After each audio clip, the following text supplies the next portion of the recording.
இதயம் சீரியல்ல என்ன நடக்க போகுதுன்னு பார்க்கலாம். வாங்க வீடியோக்குள்ள போலாம். தமிழ் பாப்பா தூரி ஆடணும்னு ஆசைப்பட்டதுனால தூரியில உட்கார வைக்கிறேங்க. அவங்க கையில வச்சிருந்த பொம்மை கை நழுவி கீழே விழுது. அச்சச்சோ என்னோட பொம்மை கீழே விழுந்துருச்சேன்னு சொல்லி தமிழ் பாப்பாவும் இறங்கிடுறான். அவ்வளோ பெரிய ராட்டன் தூரியில இறங்குனதும் கீழே பார்த்து பயந்து அலறிக்கிட்டு இருக்கா. இதை பார்த்த ஆடி உடனே என் பொண்ணை நான் காப்பாற்றி ஆகணும்னு சொல்லிட்டு அந்த பக்கமா லாஞ்சிட்டு போறாங்க. அப்ப ரவுடிங்க எல்லாருமே சேர்ந்து இல்லை சார் அப்படியெல்லாம் நாங்கள் விட மாட்டோம், நாங்களா இறக்கி விடுவோம், கொஞ்சம் அமைதியா இருங்கன்னு சொல்றாங்க. பொண்ணு எனக்கு காப்பாற்றிக்க தெரியும்னு சொல்லிட்டு ஆடி அங்கிருந்து பறந்து அடிச்சுக்கிட்டு போய் தமிழை காப்பாத்துறதுக்காக போறாங்க. மித்ராவோட ஆளுங்க பாரதிய பழி வாங்குறதுக்காக தமிழை எப்படியாவது சாகடிக்கணும்னு நினைச்சுக்கிட்டு அவங்களும் ஆதியை தடுத்து நிறுத்துறாங்க. ஆதி அவங்க எல்லாத்தையும் அடிச்சு தும்சம் பண்ணி தூர விசிறி எரிஞ்சிட்டு எப்படியோ ஒரு வழியா தமிழை கூட்டிட்டு வராங்க. தமிழை பாதுகாப்பா பத்திரமா கூட்டிட்டு வந்து ஹாஸ்பிட்டல்லையும் சேர்த்துறாங்க. டாக்டர் வந்து பார்த்துட்டு அவ்வளோ உயரத்துல இருந்து கீழே விழுந்ததுனால பாப்பா மயங்கியிருக்கா, ஒன்றும் பிரச்சனை இல்லை அப்படின்னு சொல்லிட்டு தமிழுக்கு ட்ரீட்மெண்ட் கொடுக்குறாங்க. கொடுத்ததுக்கு அப்புறம் பார்த்தா பாரதி சொல்றாங்க, அதான் ஆதி தமிழுக்கு எதுவும் இல்லைல்ல, சரி நீங்கள் போய் ஆஃபீஸ் வேலையை பாருங்கங்கிறாங்க. ஆஃபீஸ்லேருந்து ஃபோன் மேலே ஃபோன் வந்துகிட்டே இருக்குது. பாரதி தமிழ் டிஸ்சார்ஜ் ஆகும்போது என்னை கூப்பிடுங்க, நான் வரேன்னு சொல்லிட்டு ஆதி அங்கேருந்து கிளம்புறாங்க. சரிங்க நான் பார்த்துக்கிறேங்கிறாங்க பாரதி.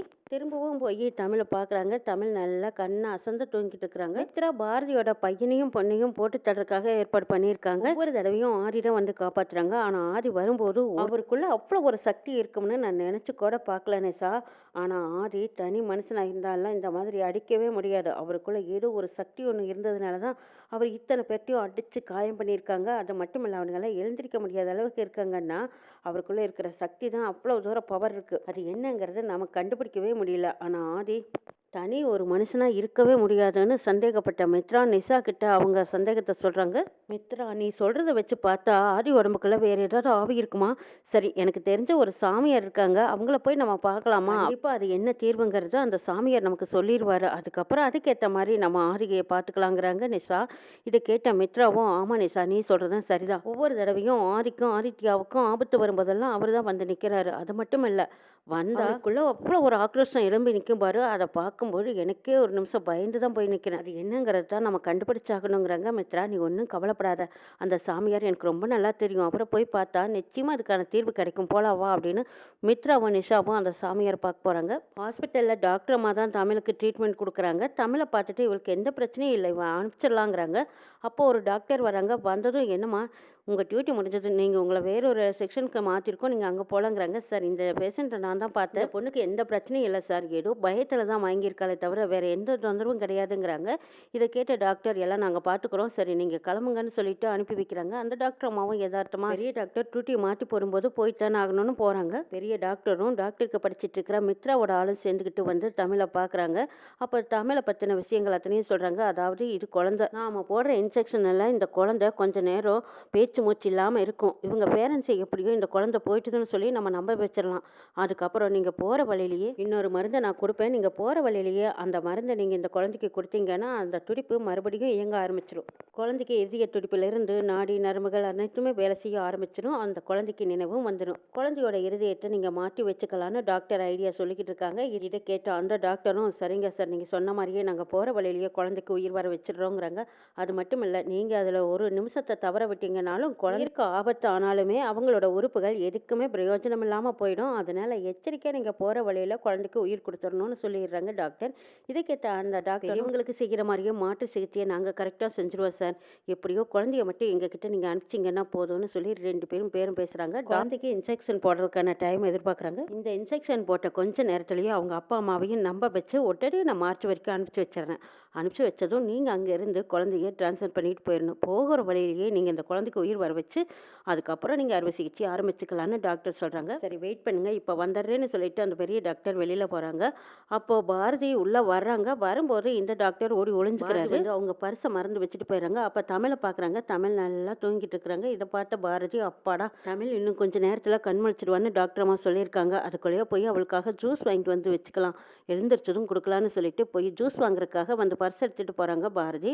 அப்போ திரும்பி பார்க்குறாங்க. யாரோ இருக்கிற மாதிரியே தோணுதே. இல்லை யாரும் இல்லையே, இப்போ தானே டாக்டர் வெளியில் போனாங்க, அதுக்குள்ளே யார் வந்திருப்பான்னு நினச்சிட்டு தைரியமாக அங்கேருந்து கிளம்பி போகிறாங்க. திருட்டுத்தனமாக வந்த டாக்டர் மட்டும் போய் ஒளிஞ்சுக்கிறாங்க. பாரதி போனதுக்கப்புறம் அந்த பெரிய டாக்டரையும் வர சொல்லி ரெண்டு பேருமா சேர்ந்துக்கிட்டு இன்ஜெக்ஷன் போட்டுடுறாங்க. இன்ஜெக்ஷன் போட்டு முடிக்கிற வரைக்கும் அந்த குழந்தைக்கு கொஞ்சம் சிரமமாக இருக்கும். அப்படி அந்த சிரமப்படும் போது பாரதி அங்கே வராமல் இருக்கணும். அதை தடுத்து நிறுத்தறதுக்கு பாரதி வர்ற வழியிலேயே யாராவது அவங்க கிட்ட பேச்சு கொடுத்து நேரத்தை பாஸ் பண்ணிக்கிட்டே இருக்கணும். அப்போ தான் வந்து பாரதி பாரதி உள்ள வந்ததும் தமிழை பார்க்க மாட்டாங்க. அவங்க வந்து பார்க்கும்போது பேச்சு மூச்சு இல்லாமல் கிடக்கணும்னு சொல்லிட்டு இருக்கிறாங்க டாக்டர். இதை கேட்ட அந்த டாக்டரும் சரிங்க, அதுக்கான ஏற்பாடெல்லாம் நான் செஞ்சு வச்சுட்டேன். பாரதி இப்போ வெளியில் போயிருக்காங்க. அவங்க வெளியிலேருந்து உள்ள வரும்போது அவங்க கிட்ட நின்று பேச்சு கொடுக்குற மாதிரி ஒரு ஆளை செட் பண்ணி வச்சுட்டேன்னு அந்த டூப்ளிகேட் டாக்டர் சொல்கிறாங்க. இது கேட்ட பெரிய டாக்டரும் சரிங்க, அதான் சரி, நம்ம இன்ஜெக்ஷன் போட்டு காரியத்தை முடிக்கிற வரைக்கும் பாரதி மட்டும் வந்து பார்த்துடக்கூடாது. பார்த்துட்டாங்கன்னா ஹாஸ்பிட்டலுக்கே கெட்ட பேரும் பெரிய பிரச்சனை ஆகிடும், எச்சரிக்கையாக இருங்கன்ட்டு போகிறாங்க. கொஞ்ச நேரம் கழிச்சதும் பாரதி உள்ளே வராங்க. வரும்போது இந்த டாக்டர் 2 பேருமே இன்ஜெக்ஷன் போட்டு முடிச்சதும் அந்த பக்கம் போயிடுறாங்க. மறைஞ்சு ஒளிஞ்சு நின்று பார்த்துக்கிட்டே இருக்காங்க. அப்போ பாரதி வந்து தமிழை பார்க்குறாங்க. நம்ம கிளம்பும் போதே நல்லா ஆழ்ந்து தூங்கிட்டு இருந்தா, சரி இப்போ இருக்க எழுப்பி இந்த ஜூஸை கொடுத்துடலான்னு சொல்லி எழுப்பி பார்க்குறாங்க. அப்போ பாரதி தமிழை எழுப்பும்போது உருட்டி பரட்டி பார்த்தா அசைவில்லாமல் கிடக்குறாங்க. தமிழ் இதை பார்த்ததும் பாரதி பயந்துடுறாங்க. தமிழ், உனக்கு என்னாச்சு? நீ தூங்குறீன்னெல்லாம் நான் நினச்சேன், எழுந்திரி தமிழ் தமிழ்னு அலறாங்க பாரதி. பெரிய டாக்டர் அந்த வழியாக போகிறாங்க. போகிறவங்கள பாரதி ஓடி போய் கூப்பிடுறாங்க. சரி, என் பொண்ணு அசைவில்லாமல் இருக்கா, வந்து என்னென்னு பாருங்கள் சார், சீக்கிரம் வாங்கன்னு கூப்பிடுறாங்க. அப்போ டாக்டர் வந்து பார்த்துட்டு, உங்கள் பொண்ணுக்கு என்ன கொடுத்தீங்க? அவங்க பேச்சு மூச்சு இல்லாமல் இருக்காங்க, உங்கள் பொண்ணு உங்கள் கிட்டே இல்லை, பிரிஞ்சுட்டாங்கன்னு சொல்கிறாங்க. இதை கேட்டதும் பாரதிக்கு தலையில் இடி விழுந்த மாதிரி இருக்குது. ஆடி அப்படின்னு சத்தமாக கத்திடுறாங்க பாரதி. ஆதி தண்ணி குடிக்கும்போது புறையேறுது, அலறல் சத்தம் கேட்குது. எனக்கு என்னவோ பாரதி குரலோ இல்லை தமிழ் குரலோ கேட்குதுன்னு அவருக்குள்ள ஒரு ஆத்மா தூண்டி விட்டுட்டே இருக்கு. ஆதினால அதை கட்டுப்படுத்த முடியல. உடனே நான் தமிழை பார்த்தாகணும் அப்படின்னு சொல்லி ஹாஸ்பிட்டலுக்கு வந்திருக்கிறாங்க. ஆதி வந்ததும் பாரதியை கேட்குறாங்க. பாரதி, தமிழ் இப்போ எப்படி இருக்காங்கிறாங்க. பாரதி அழுதுகிட்டே ஆதிக்கிட்ட சொல்கிறாங்க, தமிழ் நம்ம விட்டு போயிட்டு தான் டாக்டர் சொல்கிறாங்க. என்னால் நம்பவே முடியல, நான் போகும்போது நல்லா தூங்கிட்டு இருந்தா, ஆனால் இப்போ எந்த அசைவும் இல்லாமல் இருக்கா அப்படின்னு சொல்லி பதறாங்க பாரதி. என் பொண்ணுக்கு இப்படியெல்லாம் நடக்க வாய்ப்பே கிடையாது, அவள் நல்லா இருக்கிறான்னு தானே டாக்டர் அம்மா சொன்னாங்க, அதுக்குள்ளே எப்படி இப்படி மாறி இருக்கும்? பேச்சு முச்சில்ல, அசைவில்லை, என் பொண்ணு போயிட்டு தான் சொல்கிறாங்களே ஆதி, என்னால் இதை நம்பவே முடியல அப்படின்னு பாரதி ஒரு பக்கம் அழுதுட்டு இருக்கும்போது இங்கே ஆதினால இதை ஏற்றுக்கவும் முடியல, தாங்கிக்கவும் முடியல. என்ன நடந்திருக்குன்னு யோசிக்க முடியாமல் ஆதி தடுமாறுறாங்க. மேடம், மரணம்ங்கிறது இயற்கை, ஆனால் அந்த பொண்ணு இவ்வளோ நேரமாக நல்லா தான் இருந்துச்சு, திடீர்னு எப்படி இப்படி உயிர் பிரிஞ்சதுன்னு எங்களுக்கே தெரியல, சந்தேகமாக தான் இருக்குது. நம்மளை விட்டு போகணும் நேரம் இருந்தால் அது விடாது. சரி, என்னமோ நடந்து போச்சு, நீங்கள் எப்படியும் மனசை தேர்த்திக்கோங்க மேடம்னு டாக்டர் பாரதிக்கும் ஆதிக்கும் ஆறுதல் சொல்லிக்கிட்டு இருக்கிறாங்க. அடுத்து ஆக வேண்டியதை பார்க்கலாம். இங்கே நீங்கள் இந்த குழந்தைய ரொம்ப நேரம் இங்கே வச்சிருக்க முடியாது, மார்ச் வரைக்கும் அனுப்பிச்சிடலாம் அப்படின்னு டாக்டர் சொல்கிறாங்க. இதை கேட்ட பாரதி ஆதி இதை தாங்கிக்கவே முடியல, அலற ஆரம்பிக்கிறாங்க. இந்த விஷயம் மித்ரா, நிசா இவங்க எல்லாத்துக்கும் தெரியுது. அப்போ தான் சாமியார்கிட்ட, அடே நம்ம போயிட்டு வந்ததும் எவ்வளோ நல்ல விஷயம் நடந்திருக்கு, இதை நம்ம எதிர்பார்க்கவே இல்லையேன்னு 2 பேரும் பேசிக்கிறாங்க. ஆமாம் மித்ரா, சாமியார் என்னவோ ஆதி உடம்புக்குள்ளே ஆத்மா இருக்குது, அவங்கள தூண்டி விட்டுட்டு அது இதுன்னு பேசிகிட்டு இருந்தாரு. ஆனால் தமிழுக்கு இவ்வளவு சீக்கிரமா அவ கதை முடியும்னு நம்ம நினைச்சு கூட பார்க்கல. இதுலயே பாரதி இறங்கிடுவா. அது மட்டும் இல்ல, ஆனா ஆதியை திருப்பி கொண்டு வர்றதுக்கு கொஞ்சம் நாள் ஆகும் போல இருக்கே, அவரை எப்படி என் பக்கம் கொண்டு வர்றது அப்படின்னு மித்ரா, நிசா இவங்க 2 பேரும் ஆதியை இவங்க பக்கம் திருப்பறதுக்காக இவங்க 2 பேரும் யோசிச்சுட்டு இருக்காங்க. ஆனா நடந்த விஷயங்களை நினைக்கும் போது ஒரு வழியில நமக்கு சந்தோஷம் தானே. மாதிரி ஆதித்யா கதையும் முடிஞ்சிட்டா. பாரதி வீட்டை விட்டு வெளியே அனுப்புறதுக்கு ரொம்ப சௌகரியமா போச்சு. ஆதித்யாவை காரணம் காட்டிட்டு தானே இந்த ஆதி நம்ம கூடவே இணைஞ்சிருக்காங்க. இந்த ஆதித்யாவுக்கும் இதே மாதிரி சீக்கிரம் அவன் கதையும் முடிஞ்சிட்டா ஆதி பாரதியை பத்தியோ தமிழை பற்றியோ ஆதித்யாவை பற்றியோ யோசிக்கவே மாட்டார். அடுத்தது நான் நினச்ச மாதிரி என் கூட சேர்ந்து அவர் வாழறதுக்கு சம்மதிப்பாருன்னு மித்ரா ஒரு கணக்கு போட்டுட்டு இருக்கிறாங்க. சரி, நான் ஹாஸ்பிட்டல் போய் எதுவுமே தெரியாத மாதிரி ஆதிக்கு ஆறுதல் சொல்கிற மாதிரி கூடவே இருக்க போகிறேங்கிறாங்க. சரி மித்ரா, பார்த்துப்போ அப்படின்னு சொல்லி நிசா அனுப்புகிறாங்க.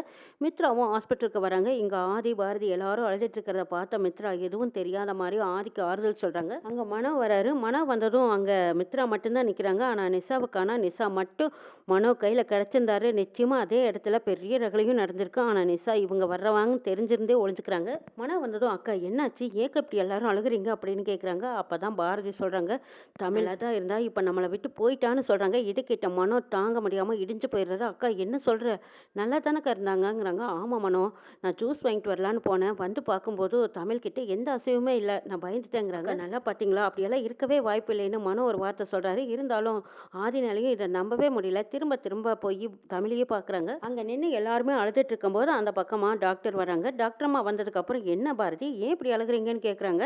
அந்த அம்மா வந்தது நடந்த விஷயங்களை சொல்கிறாங்க. இதை கேட்ட அந்த அம்மா அதிர்ச்சி அடைகிறாங்க. என்னம்மா சொல்கிற, அப்படியெல்லாம் நடக்க வாய்ப்பே கிடையாது, தமிழ் நல்லா ஆரோக்கியமாக தானே இருந்தா, அவள் பயத்தில் தான் மயங்கியிருக்காளே தவிர மற்றபடி அவள் உறுப்புகள்லையோ அவள் உடம்புலையோ எந்த பாதிப்பும் இல்லை. சரி வா, நான் செக் பண்ணி பார்க்குறேன்ட்டு டாக்டர் அம்மா கை கால் அசைவுகள் எல்லாம் பார்க்குறாங்க. பல்ஸ் எல்லாம் இயங்காமல் இருக்கிறத பார்த்ததும் டாக்டர் அம்மா ஒரு நிமிஷம் பயந்துடுறாங்க. இருந்தாலும் அவங்க கை நாடி பிடிச்சு பார்க்கும்போது கை நாடி துடிப்பு தெரியுது. இது தெரிஞ்சதுமே உடனே கூப்பிட்டு, இல்லை ஆதி, இன்னும் பொண்ணுக்கு இன்னும் உயிர் இருக்கு, மறுபடி இன்னும் கொஞ்சம் ட்ரீட்மெண்ட் கொடுத்தே ஆகணும், பெரிய டாக்டரை வர சொல்லுங்க, உடனே அவங்களுக்கு ட்ரீட்மெண்ட் ஆரம்பிச்சிடலான்னு டாக்டர் அம்மா சொல்றாங்க. இதை கேட்டதும் ஆதி போய் பெரிய டாக்டரை கூப்பிடுறாங்க. டாக்டர் தான் உள்ளாலாச்சே, என்னது என்ன விட அவங்க பெரிய டாக்டரா? நான் தான் சொல்றேன்ல, அந்த பொண்ணோட பேச்சு மூச்சு நின்னு போச்சு. அந்த பொண்ண அடுத்தது மார்ச்சுரிக்கு கொண்டு போகணும். போஸ்ட்மார்ட்டம் பண்ணணும். அவ்வளவுதான் சார். இதுக்கப்புறம் அந்த பொண்ணு உயிர் திரும்பி வரும்னெல்லாம் நீங்க எதிர்பார்க்காதீங்கன்னு பிடிவாதமா சொல்லிட்டு இருக்காங்க. இத கேட்டதும் ஆதிக்கு சரியான கோவம், ஆத்திரம் வருது. என்னது குழந்தைக்கு திரும்பவும் உயிர் இருக்குன்னு சொன்னா, இவர் ஏன் இந்த மாரி முட்டுக்கட்டை போட்டு பேசுறாருன்னு ஆதிக்கு கோவம் வந்ததும், தான் பொண்ணு தமிழ நெனச்சதும் அப்படியே ஆக்ரோஷமா வாசுவா எழுந்து நிக்கிறாரு ஆதி. பெரிய டாக்டர் அவசரமா தமிழ மார்ச்சுரிக்கு கொண்டு போறக்கு ஏற்பாடு பண்ணிடுறாங்க. அப்போ தமிழ ஸ்ட்ரெச்சர்ல வச்சு அப்படியே அள்ளிக்கிட்டு போறாங்க. போட்டு கொண்டு போகும்போது அப்ப ஆதிய தாண்டி தான் போறாங்க. ஆதி அப்படியே அந்த ஸ்ட்ரெச்சர ஒரு கையில இறுக்கி பிடிச்சிடுறாங்க. இத பார்த்த பெரிய டாக்டர் அதிர்ச்சி அடைஞ்சிடுறாங்க. சார் என்ன சார்? ஏன் இப்படி ரகளை பண்ணிட்டு இருக்கீங்க? பேசாம விடுங்க சார். ஹாஸ்பிட்டல்ல இந்த மாரி ரகளை பண்ணிட்டு இருக்காதீங்க சார். அந்த பொண்ணு உயிர் பிரிஞ்சு 1/4 மணி நேரத்துக்கு மேல ஆச்சு. இதுக்கப்புறமா நம்ம அந்த பொண்ண இந்த இடத்துல வச்சிருக்க முடியாது. மார்ச்சுவரிக்கு தான் கொண்டு போய் ஆகணும். நீங்க தொந்தரவு குடுக்காதீங்க சார். ரகளை பண்ணாதீங்க. தள்ளிக்கோங்க அப்படின்னு சொல்லிட்டு டாக்டர் நகர சொல்லிட்டு அந்த ஸ்ட்ரெச்சர அந்த பக்கம் மார்ச்சுவரிக்கு கொண்டு போறக்கு ஏற்பாடு பண்றாங்க. இத பார்த்துக்கிட்டு இருந்த ஆதி போனதும் டாக்டர் பலார்னு அரையறாரு. என் பொண்ணு செத்துட்டதா யார்டா சொன்னது? என் பொண்ணுக்கு இன்னும் உயிர் இருக்கு. என் பொண்ணு சாகலைன்னு சொல்றாங்க. இத கேட்ட டாக்டர் அப்படியே அதிர்ச்சி அடைஞ்சு உறைஞ்சு போய் மிரண்டு நிக்கிறாரு. டாக்டரோட குரவளைய பிடிச்சிடுறாங்க ஆதியா நிக்கிற வாசு. ஆதிய பார்த்து ஒரு நிமிஷம் அப்படியே அரண்டு மிரண்டு பயந்து நிற்கிறாரு டாக்டர். உண்மையை சொல், என் பொண்ணு செத்துட்டு தான் எல்லாத்தையும் நம்ப வைக்கிறியே, எதனால் இப்படி பண்ணுற? உண்மையை சொல்லுன்னு சொல்லி குரவலை இறுக்கி பிடிக்கும்போது என்னை மன்னிச்சிடுங்கன்னு டாக்டர் கையெடுத்து கும்பிட்டு மன்னிப்பு கேட்குறாரு. பணத்துக்காக என் பொண்ணோட உயிரை விலை பேசின உன் உயிர் நான் சும்மா விட மாட்டேன்னு மிரட்டினதுக்கு அப்புறம் டாக்டர் எல்லா உண்மையும் சொல்லிட்டு ஆதிக்கிட்ட மன்னிப்பு கேட்டுட்டு திரும்ப தமிழை கொண்டு வந்து நிறுத்துறாங்க. இன்னும் என்னெல்லாம் நடக்க போகுதுங்கிறதையும் நாளை எபிசோடில் பார்க்கலாம்.